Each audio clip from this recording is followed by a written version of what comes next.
ఆలయాన్ని కూల్చి మసీదు నిర్మించారని archaeological survey of India ASI నిర్ధారించింది. మసీదులో ఆలయానికి సంబంధించిన అనేక ఆనవాళ్లు ఉన్నాయని తెలిపింది. తన 800 పేజీలకు పైగా గల నివేదికలో అనేక ముఖ్యమైన అంశాలను ప్రస్తావించింది.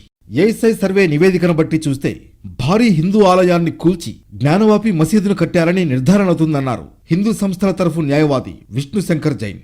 అంతేకాదు, కూల్చిన ఆలయానికి చెందిన స్తంభాలను మసీదు నిర్మాణంలో ఉపయోగించినట్లు తేలిందన్నారు.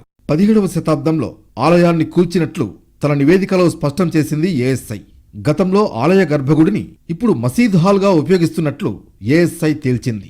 మసీదులో 32 శాసనాలను గుర్తించారు ఏఎస్ఐ నిపుణులు. అవి తెలుగు, కన్నడ, దేవనాగరి లిపిలో ఉన్నాయి.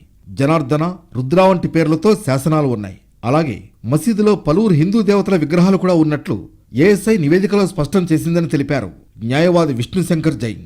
జ్ఞానవాపి మసీదు ఉన్న ప్రదేశంలో 2 ఆలయాలు ఉండేవని ఏఎస్ఐ తన నివేదికలో చెప్పిందన్నారు హిందూ వర్గానికి చెందిన మరో న్యాయవాది సుధీర్ త్రిపాఠి. పశ్చిమ దిక్కున గల గోడ గురించి కూడా నివేదికలో ప్రస్తావించినట్లు తెలిపారు. వారణాసిలోని కాశీ విశ్వనాథుని ఆలయంలో అంతర్భాగంగా జ్ఞానవాపి శివాలయం ఉండేదని హిందూ వర్గం చాలా కాలంగా వాదిస్తోంది. ఆలయాన్ని పాక్షికంగా కూల్చి మసీదు కట్టారంటోంది. అయితే దీన్ని ముస్లిం వర్గం వ్యతిరేకిస్తోంది. ఈ అంశంపై ఇరుపక్షాల మధ్య వారణాసి కోర్టులో కేసు నడుస్తోంది.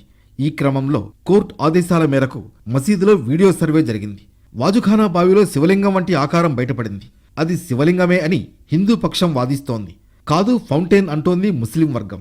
ఈ పరిస్థితుల్లో కోర్టు ఆదేశాల మేరకు వాజుఖానా బావి ఉన్న ప్రాంతానికి ఎవరూ వెళ్లకుండా సీజ్ చేశారు అధికారులు.